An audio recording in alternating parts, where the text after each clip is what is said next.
வணக்கம். நியூஸ் ஃபர்ஸ்டின் உலக முக்கிய செய்திகள். முதலில் தலைப்பு செய்திகள்.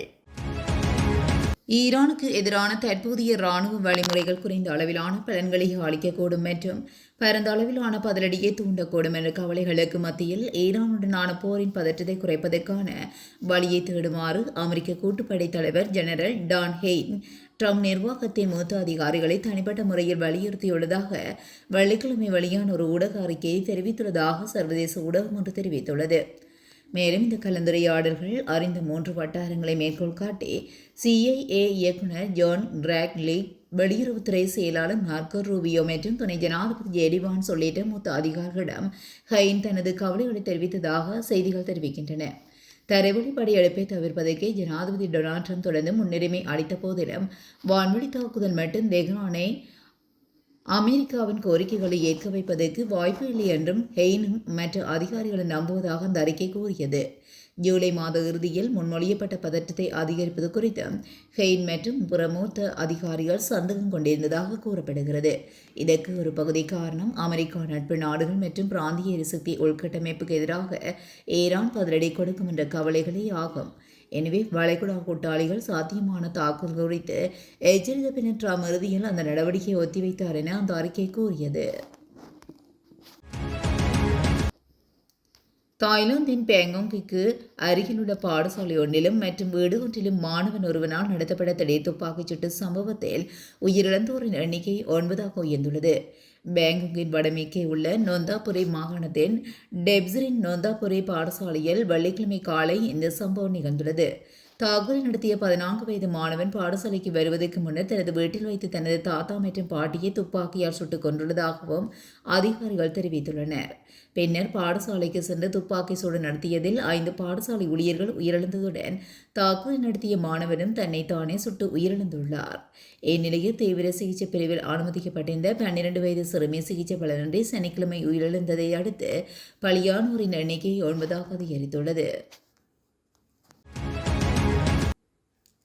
ரஷ்யாவிடமிருந்து கச்சா எண்ணெய் மற்றும் இயற்கை எரிவாயுவை இறக்குமதி செய்யும் நாடுகளின் பொருட்களுக்கு 100% வரை வரி விதிக்கும் சட்டம் மூலம் அமெரிக்கா செனட் அவையில் 86-11 என்ற பெரும்பான்மை வாக்குகளுடன் நிறைவேற்றப்பட்டுள்ளது. இந்த சட்டம் ரஷ்யாவிடமிருந்து எண்ணெய் மற்றும் எரிவாயு இறக்குமதி செய்யும் முக்கிய நாடுகளுக்கு 100% வரை வரி விதிக்க வழிவகை செய்கிறது. இந்த நடவடிக்கை நிறைவேற்றப்பட்டால் சீனா மற்றும் இந்தியா உட்பட ரஷ்யாவின் எரிபொருளை இறக்குமதி செய்யும் குறைந்தது 5 முக்கிய நாடுகளை பாதிக்கும் என எதிர்பார்க்கப்படுகிறது. மேற்கத்திய இந்த தடைகளில் இருந்து தப்பிப்பதற்காக பயன்படுத்தப்பட்ட ரகசிய கடல்சார் விநியோக வலையமைப்புகளையும் இந்த சட்டம் மூலம் குறிவைத்துள்ளது. செனட் சபையில் 86-11 என்ற வாக்கு கணக்கில் இந்த சட்டம் மூலம் நிறைவேற்றப்பட்டதை அடுத்த பிரதிநிதிக்கும் சபைக்கு அனுப்பப்படுகிறது. மேலும் பிரதிநிதிகள் சபையின் கோடைக்கால விடுமுறை காரணமாக அங்கு ஆகஸ்ட் மாதத்துக்கு பிறகு தான் வாக்கெடுப்பு நடைபெறும் என்றும் ரஷ்யாவின் ஜனாதிபதி விளாடிமிர் புடினின் போர் நடவடிக்கைகளுக்கு செல்லும் பணப்புழக்கத்தை தடுப்பதே இதன் முதன்மை நோக்கம் என அமெரிக்க அரசியல் தலைவர்கள் தெரிவித்துள்ளனர். உக்ரைன் ஜனாதிபதி விளாடிமிர் ஜெலன்ஸ்கி இந்த நடவடிக்கையை வரவேற்று அமெரிக்க செனட் சபைக்கு தனது நன்றியை தெரிவித்துள்ளார். அமெரிக்கா ஈரான் போரின் தாக்கத்தால் பாகிஸ்தானில் எரிபொருள் மற்றும் அத்தியாவசிய பொருட்களின் விலைகள் தொடர்ந்தும் அதிகரித்து வரும் நிலையில் அதனை எதிர்த்து நேற்று நாடு தழுவிய போராட்டம் முன்னெடுக்கப்பட்டுள்ளது. பாகிஸ்தானில் தற்போது ஒரு லிட்டர் பெட்ரோல் 328 ரூபாய்க்கும் டீசல் 380 ரூபாய்க்கும் விற்பனை செய்யப்படுகிறது. இதனிடையே எரிபொருளுக்கு புதிய வரி விதிக்கப்பட்டுள்ளதனால் விலைகள் மேலும் அதிகரிக்கும் நிலை ஏற்பட்டுள்ளது. இந்த விலை உயர்வை கண்டித்து அஹ்மத் இஸ்லாமி கட்சி ஏற்பாடு செய்துள்ள போராட்டத்தில் லட்சக்கணக்கானோர் பங்கேற்றுள்ளதாக தெரிவிக்கப்படுகிறது. பல்வேறு பகுதிகளில் அரசுக்கு எதிராக கோஷங்களை எழுப்பி மக்கள் போராட்டத்தில் ஈடுபட்டுள்ளதால் பாகிஸ்தானில் பதற்றமான சூழ்நிலை ஏற்பட்டுள்ளதாக தெரிவிக்கப்பட்டுள்ளது. சவுதி அரேபியா, பாகிஸ்தான் மற்றும் துருக்கி ஆகிய நாடுகளுக்கிடையில் முத்தரப்பு பாதுகாப்பு ஒப்பந்தம் ஒன்று கைச்சத்திடப்பட்டுள்ளதாக சர்வதேச ஊடகங்கள் செய்தி வெளியிட்டுள்ளன. மக்காவில் வைத்து இந்த ஒப்பந்தம் கைச்சத்திடப்பட்டுள்ளதாக தெரிவிக்கப்பட்டுள்ளது. மத்திய கிழக்கில் எழுந்துள்ள அமைதியற்ற சூழல் மற்றும் மோதல்களை கவனத்தில் கொண்டு இராணுவ பலம் மற்றும் பாதுகாப்பு ஒத்துழைப்புகளை பலப்படுத்தும் நோக்கில் இந்த ஒப்பந்தம் கைச்சாத்திடப்பட்டுள்ளது. மேலும் சவுதி முடிவுக்குரிய மன்னர் முகமது பின் சல்மான், துருக்கி ஜனாதிபதி ரிசப் தைப் எர்டோகன் மற்றும் பாகிஸ்தான் பிரதமர் ஜவாத் ஷரீப் ஆகியோர் ஒப்பந்தத்தில் கைச்சாத்திட்டுள்ளனர். குவைத் மற்றும் இலங்கை கொழும்புக்கு இடையிலான ஸ்ரீலங்கன் ஏர்லைன்ஸ் விமான சேவைகள் நேற்று பிற்பகல் முதல் மீண்டும் ஆரம்பிக்கப்பட்டுள்ளது. இந்த சேவை மீண்டும் தொடங்குவது தொடர்பான தகவலை சிவில் விமான சேவை அதிகார சபை உறுதிப்படுத்தியுள்ளது. மத்திய கிழக்கு நிலவிய பதற்றமான சூழ்நிலை காரணமாக குறித்த சேவைகள் இடைநிறுத்தப்பட்டிருந்தமையும் குறிப்பிடத்தக்கது. உக்ரைன் தலைநகருக்கு வடகிழக்கில் ரஷ்யா தாக்குதல் நடத்தியது. உக்ரைனின் ஹிவ் பிராந்தியத்தில் ரஷ்யா நடத்திய தாக்குதலில் 3 கொல்லப்பட்டனர். உக்ரைனின் ஹிவ்வின் வடகிழக்கில் உள்ள புரோவாரி மாவட்டத்தில் ரஷ்யா தாக்குதல் நடத்தியது. இதில் ஒரு குழந்தை உட்பட 3 பேர் கொல்லப்பட்டதாகவும் பிராந்திய ராணுவ அதிகாரி தெரிவித்துள்ளார். மேலும் 3 பேர் காயமடைந்ததாக பிராந்திய ராணுவ நிர்வாக தலைவர் தெரிவித்துள்ளார்.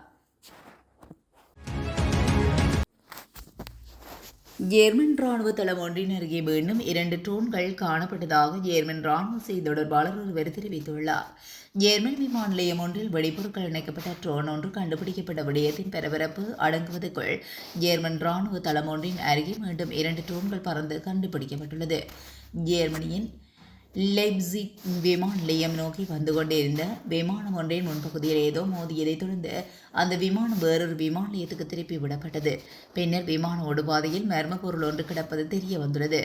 உசாரான அதிகாரிகள் வெடிகுண்டு செயலிழக்க சிஎன் ரோபோ ஒன்றை அங்கு அனுப்பியுள்ளனர். ஏனெனில் அவர்கள் சந்தேகப்பட்டது போலவே அங்கு வெடிபொருட்கள் இணைக்கப்பட்ட ட்ரோன் ஒன்று கிடப்பது தெரிய வந்ததை அடுத்து தொடர்ந்தும் பெரும் பரபரப்பு உருவானது. இந்நிலையில் வெடிபொருட்கள் இணைக்கப்பட்ட ட்ரோன் ஒன்று கண்டுபிடிக்கப்பட்ட விடயத்தின் பரபரப்பு அடங்குவதற்குள் அந்த மாகாணத்தில் அமைந்துள்ள ராணுவ தளத்தின் மீது வியாழக்கிழமை இரவு 10 மணியளவில் 2 ட்ரோன்கள் பறப்பதை அந்த தளத்தின் பாதுகாப்பு மையம் கண்டறிந்துள்ளதாக ராணுவ செய்தி தொடர்பாளர் தெரிவித்துள்ளார். இந்த விடயம் தொடர்பில் ராணுவ போலீசார் விசாரணை ஒன்றை மேற்கொண்ட நிலையில் பின்னர் அந்த வழக்கை போலீசாரிடம் ஒப்படைத்துள்ளனர். அமெரிக்காவில் யூட்டாவில் ஏற்பட்ட காட்டுத்தீயை அடைக்க உதவிய கனரக ஹெலிகாப்டர் ஒன்று விபத்துக்குள்ளானதாக பெடரல் ஏவியன்ஸ் அட்மினிஸ்ட்ரேஷன் தெரிவித்துள்ளது. இந்த விபத்தில் ஹெலிகாப்டரில் இருந்த இருவரின் உடல்நிலை குறித்து எந்த தகவலும் இல்லை.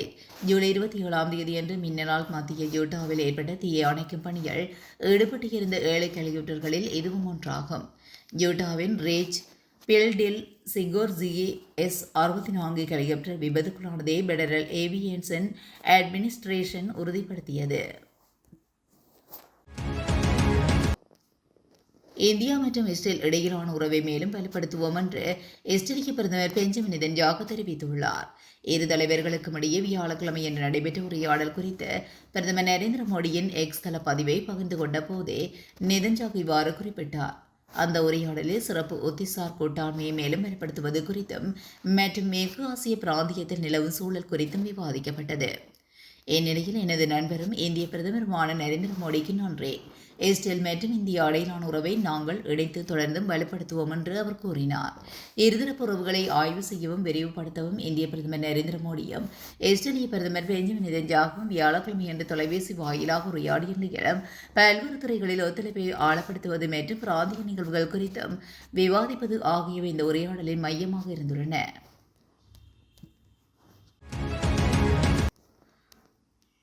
இந்திய பாதுகாப்புத் துறையை அடுத்த கட்டத்துக்கு கொண்டு செல்லும் வகையில் பிரான்ஸ் அரசு முன்னெடுக்கும் 6ஆம் தலைமுறை போர் விமான கூட்டு உருவாக்க திட்டம் இணைவதற்கு இந்தியா தீவிர முயற்சிகளை மேற்கொண்டு வருகிறது.